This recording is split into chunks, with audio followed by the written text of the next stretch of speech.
तो hey guys, welcome back to my channel and माफ़ी। Come on यार, माफ़ करना तो बनता है। मैंने इतना भी टाइम नहीं किया। मैंने आपको पहले भी इन्फॉर्म कर दिया था कि मेरा तबीयत ख़राब है, मेरे को कोल्ड हुआ है। सो माफ़ी तो बनता है ना गाइस। हाँ, आप लोग को गुस्सा करना तो बनता है, बट इतना भी नहीं। हाँ, गुस्सा कर सकते हो, कमेंट में मुझे भर भर के डांट सकते हो, मुझे कोई प्रॉब्लम नहीं है। बट इस टाइम माफ़ कर दो प्लीज़। माफ़ी तो कर दो यार, प्लीज़ प्लीज़ प्लीज़। एंड चलो स्टोरी के साइड चलते हैं, अनजानी मोहब्बत के साइड। तो लास्ट पार्ट तो सुनना बनता है ना। तो गाइस, आपने लास्ट पार्ट में सुना ही था कि जो हमारी अंशु रहती है वो जान को जाते हुए देख ही रही होती है। मतलब उसका मन नहीं होता है कि मैं उसको जाने दूं, मतलब जाने की इजाज़त दूं। मैं तो उनको हक करके रखूं, बट अंशु के दिमाग में तो कुछ और चल रहा था कि यार कब हम मिलेंगे दोबारा। और दूसरे साइड अंशु भी मतलब बहुत ज़्यादा तड़प रही थी कि मैं कैसे उनसे दूर जा रही हूँ, मुझे जाना नहीं है, बट ना चाहते हुए भी मैं जा रही हूँ। और सच बोलो ना, प्यार बहुत गंदी चीज़ है। एक बार हो जाता है ना तो साथ अपने पार्टनर के साथ रहने में, हाँ, ऐसे बोल के जान खुद भी मतलब बहुत ज़्यादा वो घुट रही होती है, लेकिन थोड़ा सा उसके मन में डर भी रहता है। किसकी वजह से? ध्रुव की वजह से। क्योंकि ध्रुव ने कुछ ऐसी हरकत की थी जिसकी वजह से अभी भी जान थोड़ा डरती है ध्रुव से।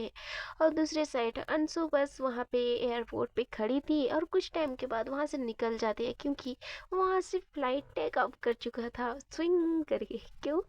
तो इसलिए हमारी अंशु वहाँ से निकल जाती है। जाते वक्त वो अपने ही कार में चली जाती है, क्योंकि हमारी अंशु के पास जान और अभि ने कार छोड़ कर गए थे, जिसको अंशु को फिर से वहाँ पे पार्सल करना था। लेकिन उसके लिए थोड़ा टाइम था, तो अंशु अपने कार में बैठकर अपने रूम के साइड चली जाती है। और दूसरे साइड हमारे अभी और जान एक दूसरे से बात करते करते अपनी फ़्लाइट का जो है एंजॉय कर रहे होते हैं। अंशु अपने रूम चली जाती है। कुछ टाइम के बाद वहाँ पे रूम में जो है बैल होने स्टार्ट हो जाता है, तो अंशु थोड़ा सा मतलब वो हो जाती है, खुश हो जाती है कि यार कहीं जान और अभी तो वापस नहीं आ गए। ऐसे बोल के वो चहकते हुए अपने रूम से सीधा डोर के साइड आ जाती है। डोर ओपन करते ही देखती है कि सामने निशा है, तो उसका फेस जो खिला रहता है वो छोटा सा हो जाता है, ठीक है। तो वो थोड़ा सा मतलब उसका फेस देखकर निशा का दिमाग खराब हो जाता है। वो बोलती है यार तुमको प्रॉब्लम क्या है, हम आपसे मिलने आए हैं और आप इस तरीके से मुंह बना रहे हो। तो बोल रहे यार ऐसी कोई बात नहीं है, मेरा फेस ऐसे ही है ना, इसलिए ऐसे ऐसे ऐसे ही हो जाता है। तो निशा बोलती अच्छा ऐसे ऐसे ऐसे हो जाता है। अच्छा ओके फाइन, कुछ हुआ है क्या? ऐसे बोल के निशा जो है अंशु के क्लोज आ जाती है। तो अंशु को थोड़ा गुस्सा आ जाता है और थोड़ा सा मतलब वो भी होता है यार मैं इनको कैसे समझाऊं। मैं तो मैरिड हूँ, मैं अपनी जान की हूँ, उसके अलावा किसी और की नहीं। और इनकी तो बिल्कुल नहीं। जिसको मैं अपनी फ्रेंड मानती हूँ उससे मैं अपनी फ्रेंड ही मानती हूँ, उससे ज़्यादा नहीं। ऐसे बोल के अंशु मन ही मन सोच रही होती है और निशा इन चीज़ों से बेखबर उससे बहुत ज़्यादा चिपक रही होती है। तो जान बोल सॉरी अंशु बोलती है अम, अ, मतलब यहाँ पे आने का आपका कोई रीज़न है क्या मिस निशा? तो निशा बोलती है हाँ, क्यों, रीज़न होने पर ही आना चाहिए था क्या मुझे? तो अंशु बोलती है नहीं, ऐसी कोई बात नहीं है, एक्चुअली मुझे लगा कि कोई रीज़न है इसलिए आप आए हो। तो निशा बोलती है हाँ रीज़न तो है, आप हो रीज़न, क्यों इतना इम्पोर्टेंट नहीं है? तो अंशु चुप हो जाती है और शांति से अपने रूम के मतलब हॉल की साइड चली जाती है। तो निशा थोड़ा सा हैरान हो जाती है यार मैंने इतना अच्छा मतलब बात करने का ट्राई कर रही हूँ और ये मेरे को इग्नोर कर रहे हैं, सीरियसली ये ऐसे कैसे हो गए हैं? हाँ पहले ऐसे नहीं थे बट अब ऐसे हो रहे हैं, दिस इज़ नॉट फेयर। ऐसे बोल के निशा उसके पीछे पीछे चली जाती है। निशा जो है उसके सामने आके खड़ी होकर बोलती है एनी प्रॉब्लम? तो नहीं, अंशु जो है उसके साइड देखते हुए बोलते हैं नहीं ऐसी कोई बात नहीं है, कोई प्रॉब्लम नहीं है, नथिंग। तो बोलते अच्छा प्रॉब्लम नहीं है तो मेरे फेस पे ही मतलब गुस्सा वाला वो अपने फेस पे वो करके मेरे फेस के साइड देख कर बनाते हुए इस तरीके से मुझे इग्नोर करते हुए चल रहे हो, सीरियसली मुझे नहीं दिख रहा है क्या? तो बोलते हैं नहीं आपको गलत फहमी हो रही है, ऐसा कुछ नहीं है।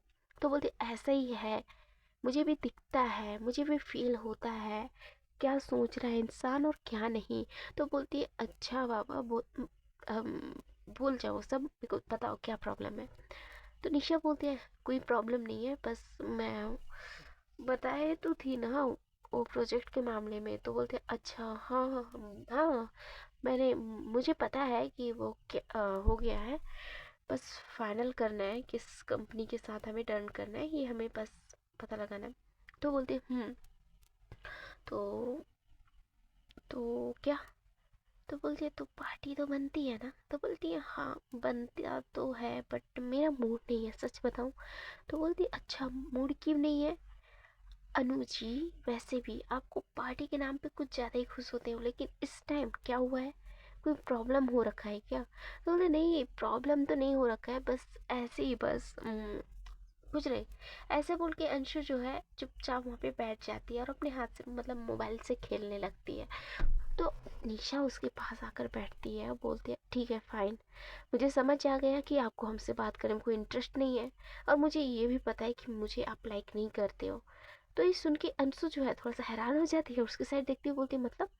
तो बोलते हैं हाँ मुझे भी दिखता है ओके, मैं कोई पागल नहीं हूँ ना बुद्धू नहीं हूँ। तो अंशु बोलते मैंने ये सब कब बोला। तो बोलते तुमने ये सब नहीं बोला बट मुझे भी दिखता है। क्या जो जानवी है उससे तुम्हारा कोई रिलेशन है। तो अंशु इस चीज़ सुन के थोड़ा हैरान हो जाती है प्लस शॉक्ड भी हो जाती है, आखिरकार ये बोल तो बोल क्या रही है। तो अंशु के साइड फिर से जान यही क्वेश्चन दोबारा रिपीट करती है। तो अंशु बोलते हैं हाँ हम दोनों के बीच रिलेशन है। तो बोलती है अच्छा क्या रिलेशन है। ऐसे बोल के वो थोड़ा सीरियस होकर अंशु की साइड देखती है निशा। तो निशा की साइड अंशु देखते हुए बोलती है एक्चुअली हम दोनों का शादी हो चुका है और हम दोनों रिलेशन में क्या एक अलग से बंधन में बंध चुके हैं, जिसमें हम दोनों बहुत खुश हैं। मैं उनसे बेइंतहा मोहब्बत करती हूँ और वो मुझसे भी बेइंतहा मोहब्बत करते हैं, और मैं नहीं चाहती कि हम दोनों के बीच कोई तीसरा है। तो निशा ये बात सुन के थोड़ा हर्ट तो होती है, लेकिन खुद के फेस पे एक स्माइल लाते हुए बोलती हूँ आई नो मुझे पता है, मैंने बहुत बार नोटिस किया था तुम्हारा और उनका जो है क्लोजनेस किस तरीके से, मतलब दो पार्टनर के बीच ही इतने क्लोजनेस होते हैं और किसी के बीच नहीं होता है। ऐसे बोलते हुए उसे हर्ट हो रहा होता है, उसके मतलब जुबान से ये वर्ड्स निकलना मतलब बहुत बड़ी बात होती है, क्योंकि वो जो बोलना नहीं चाहती थी वो बोल रही होती है। उसे बहुत तकलीफ हो रहा होता है निशा को, लेकिन उन तकलीफ़ों को साइड करते हुए वो स्माइल करते हुए उससे बात कर रही होती है। तो अंशु बोलती है तुम्हें हर्ट तो नहीं हो रहा है ना कि मैं।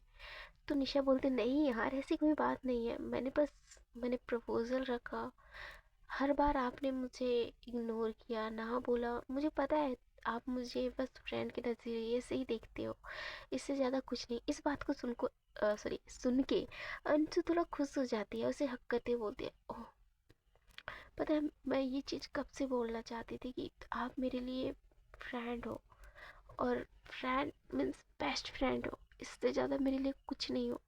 मैं आपको कभी भी उस नज़र से नहीं देखा है, कभी भी नहीं देखा है जिस नज़र से मैंने चाँद को देखा है। मैं उससे बेइंतहा मोहब्बत करती हूँ, मैं उनके बिना रहना तो बिल्कुल नहीं सोच सकती हूँ। आई नो आप मेरी फ्रेंड हो, आप मुझे बेइंतहा मोहब्बत करते हो, बट यू नो ना आई लव हर, मुझे जान बहुत पसंद है। ऐसे बोल के अंशु जो है हमारी निशा को समझा रही होती है। निशा की आंखों से मतलब आंसू निकल रहे होते हैं जिस तरीके से वो हकी रहती है। तो हमारी अंशु को पता नहीं चलता कि निशा रो रही है। निशा अपनी आंखों को जो है क्लीन करती है, अपने आंसू को क्लीन करती है और स्माइल करती है, बोलती है यार कोई प्रॉब्लम नहीं ना, वैसे भी इस जन्म में आप मेरे नहीं हो तो नेक्स्ट लाइफ में आप तो मेरे होगी ही। ऐसे बोल के जो निशा रहती है उसे बेइंतहा मतलब प्यार से देख रही होती है और अच्छे से बात कर रही होती है। अंशु और निशा के बीच इस टॉपिक में बेइंतहा बात होती है। इस बीच हमारी अंशु जहान के बारे में इतना बात करती है कि जितनी बार निशा उस चीज़ के बारे में सुनती है उसका दिल तो छलनी हो जाता है। लेकिन वो क्या ही करे, इस चीज़ से उसको जो हर्ट हो रहा होता है, जो दर्द हो रहा है, उसे अंशु अभी भी फील नहीं कर पा रही होती है। और इस तरीके से निशा जो है शांति से उसकी बात सुनती है। कुछ टाइम हो जाता है तो निशा जो है बोलती है खुद से कि आई थिंक मुझे जाना चाहिए, डैड वेट कर रहे होंगे, मॉम डैड मुझे चलना चाहिए। ऐसे बोल के वो अंशु के साथ देखती है, बोलती है। तो अंशु बोलती है प्लीज़ रुक जाओ ना। तो निशा बोलती है नहीं ऐसी कोई बात नहीं है, मैं रुक जाती, लेकिन डैड का कुछ काम है ना मुझसे, सो मैंने भी उनका जो है कार अपने साथ लाया है, सो वो उनको हॉस्पिटल जाने में लेट होगा ना, प्लीज़ समझ जाओ।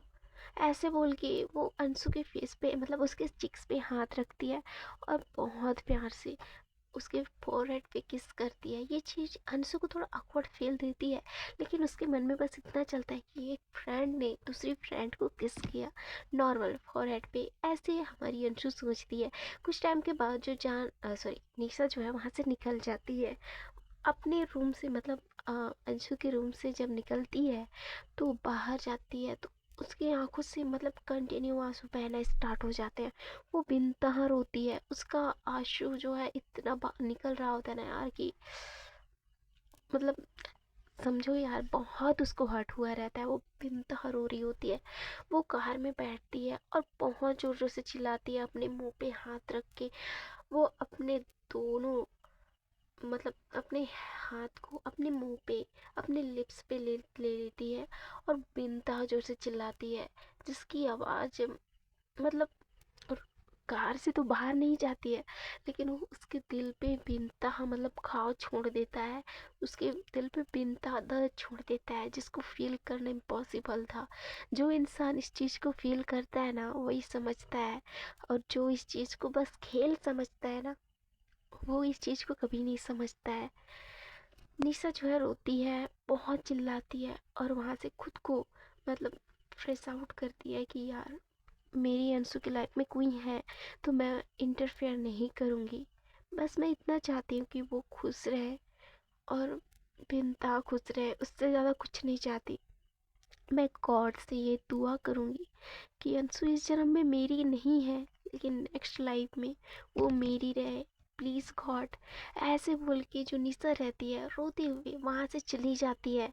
और इधर अंशु बहुत खुश हो जाती है, मतलब बहुत खुश रहती है कि यार फाइनली कि मैं जिस चीज़ का मतलब इतना बेसब्री से वेट कर रही थी वो बिन बताए निशा समझ गई। हाय, सच बोलूं कि प्यार है ही ऐसी चीज़ कि किसी इंसान की नज़रों में वो दिखी जाती है, चाहे लाखों इंसान उसको छुपाने का ट्राई करे। और दूसरे साइड अभी और हमारी जान अपनी डेस्टिनी में पहुंच जाते हैं, एयरपोर्ट पे लैंड करते हैं। एयरपोर्ट से लैंड होने के बाद ये दोनों वहाँ से निकल जाते हैं और वहाँ से टैक्सी वगैरह लेके सीधा अपने घर के साथ चले जाते हैं, जहाँ रास्ते में ऑल टाइम हमारी अंशु के बारे में सोच रही होती है कि वो कैसी हैं, इस टाइम उन्होंने कुछ खाया कि नहीं खाया, उन्होंने लंच किया कि नहीं किया, क्या वो कॉलेज जा रही हैं, शायद वो नहीं जा रही हैं, क्या उनका तबीयत ठीक है, मतलब हर एक पॉइंट हमारी अंशु के बारे में सोच रही होती है जान। ऐसे ही वो घर पे पहुंच जाते हैं और जब ये एंट्री करते हैं ना तो जब डोरबेल बजता है तो डोरबेल की आवाज़ सुन के कोई भागते हुए आती है, जो कि हमारी अंशु की भाभी रहती है। वो डोर ओपन करती है, बोलते हैं हाँ जी बोलिए।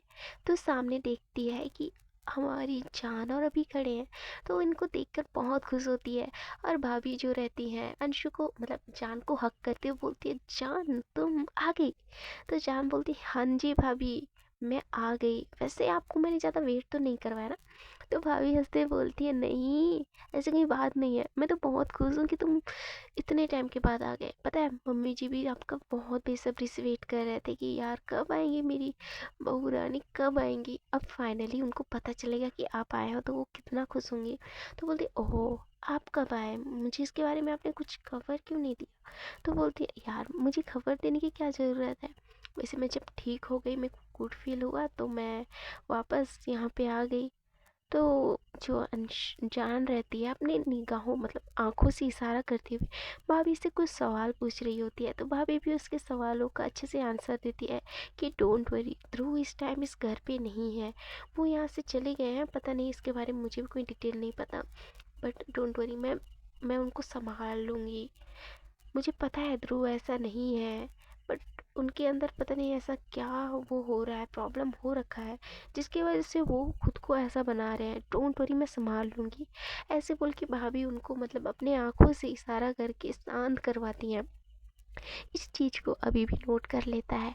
अभी को समझ आता है कि ये इन दोनों में क्या बात हो रही है और क्या नहीं। तो बोलते भाभी यार मेरा भी वेलकम करो, भाभी का ही कर रहे हो, दिस इज़ नॉट फेयर।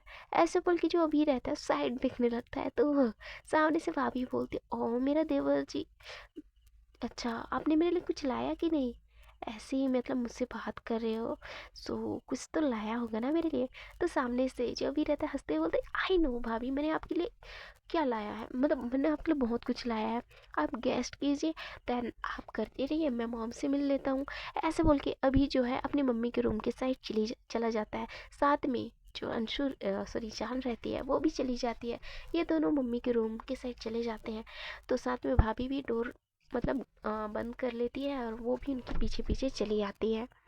तो सामने मम्मी जो है सोफे पे बैठी रहती है और अपने अखबार पे कुछ देख रही होती हैं। तो सामने से जो अंशु रहती है वो अखबार को नीचे रखते हुए बोलते हैं ज़्यादा आपको पढ़ना अलाउ नहीं है, आपको पता है ना आपकी आंखें बहुत ज़्यादा पेन करने स्टार्ट हो जाता है, उसके बावजूद भी आप इस तरीके की हरकत कर रहे हो मम्मी। तो सामने से जब मम्मी देखती है कि सामने से जो जान है और अभी है ये दोनों आ गए हैं, तो बहुत खुश होते हुए बोलती फाइनली तुम लोग आ गए। तो बोलती हाँ जी हम लोग आ गए। वैसे आप क्या कर रहे हो, मैंने मना किया था ना इसके लिए। अभी भी गुस्से से अपनी मम्मी को बोल रहा होता है, साथ में जान भी बोल रही होती है। तो बोलते हैं मम्मी अरे बच्चों, वैसे भी मैंने अभी तो उठाकर देखा है अखबार को, मैंने ज़्यादा टाइम तक यूज़ नहीं किया है अखबार का, डोंट वरी। ऐसे बोल के उन दोनों को बता रही होती हैं। सामने से जो भाभी रहती हैं हंसते हुए बोलती हैं कोई झूठ बोल रहा है। तो जो मम्मी रहती है गुस्से से जो है भाभी की साइड देखते हुए बोलते हैं "श्श, शांत रहो, इस तरीके की बात मत करो, फिर ये दोनों मेरा खबर लेंगे। तो बोलते हाँ समझ गए। ऐसे ही इनके बीच बहुत सारी ढेर सारी बातें होती हैं। जान जो है कुछ गिफ्ट्स अपनी मम्मी अपने डैड और अपनी भाभी जान के लिए लाए रहते हैं, वो सबको देते हैं और ये बहुत मतलब खुश होते हैं। ऐसे ही धीरे धीरे इनका जो दिन रहता है बीतता जाता है और जान जो है उनकी अंगड़ाइयाँ कटती रहती है। वो अंशु को बेनतहा मिस कर रहे होते हैं, अंशु भी इधर बहुत मिस कर रही होती है जान को। ऐसे ही धीरे धीरे इनका जो है एग्ज़ाम का टाइम हो जाता है और इनका एग्ज़ाम भी फिनिश हो जाता है। और करीबन 3 से 4 महीने के बाद अंशु बेइंतहा मतलब खुश होती है कि फाइनली एग्ज़ाम फिनिश हुआ, अब फाइनली यार मैं घर जा सकती हूँ। ऐसे बोल के अंशु बहुत खुश हो जाती है और बहुत खुश रहती है यार। मतलब घर जाने की खुशी ही अलग रहता है ना, चाहे जितना दूर रहो, बट घर से जब दूर रहते हो ना तो बहुत मतलब याद आता है फैमिली का। चाहे फैमिली कितनी भी आपका वो रहे, बट याद तो आता ही ना। अंशु को भी अपनी मॉम का, अपनी जान का, भाभी का, भाई का, डैड का, सबका याद सता रहा था। फाइनली अपने भाई ध्रुव का भी। और बोलती है हाँ चाहे इतना टाइम निकल गया, वैसे मैं कल आ रही हूँ, बट इट्स सरप्राइज। ऐसे बोल के जो अंशु रहती है बहुत खुश होती है और अपना बैग पैक करने लगती है। दूसरी साइड से जो निशा रहती है वो अंशु के पास कॉल करके बोलती है हे। तो अंशु बोलती है हाय माय लेडी। तो बोलते oh this is not fair, ऐसा क्यों बात कर रहे हो आप। तो बोलते यार ऐसे कोई बात नहीं है, जस्ट कि मैं बहुत खुश हूँ कि मैं कल घर जा रही हूँ और अपनी फैमिली से मिलने की जो खुशी है ना मैं आपको बता नहीं सकती। तो निशा बोलती है अच्छा आप जा रहे हो। तो बोलती हाँ मैं जा रही हूँ। तो निशा बोलती हैं तो आपने इस टॉपिक में मुझे क्यों नहीं बताया। तो बोलते हैं यार मैं बताना चाहती थी लेकिन मेरे दिमाग से निकल गया, बट मैं जा रही हूँ। तो बोलते हैं अच्छा कब जा रहे हो। तो बोलती है मॉर्निंग का फ्लाइट है, अभी मैं बैग पैक कर रही हूँ, सो मॉर्निंग में निकलूँगी। तो बोलते हैं अच्छा ठीक है आप निकलोगे तो मैं आ जाऊँ आपको छोड़ने। तो बोलते इट्स ओके मैं चली जाऊँगी, मैं कैब ले लूँगी और चली जाऊँगी। ऐसे बोल के उससे मना लेती है और वहाँ से वो सो जाती है कि नेक्स्ट मॉर्निंग मैं यहाँ से जाने वाली हूँ। इस खुशी में वो आराम से सो जाती है।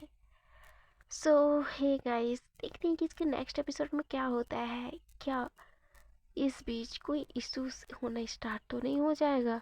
क्या निशा कोई प्रॉब्लम क्रिएट तो नहीं करेगी?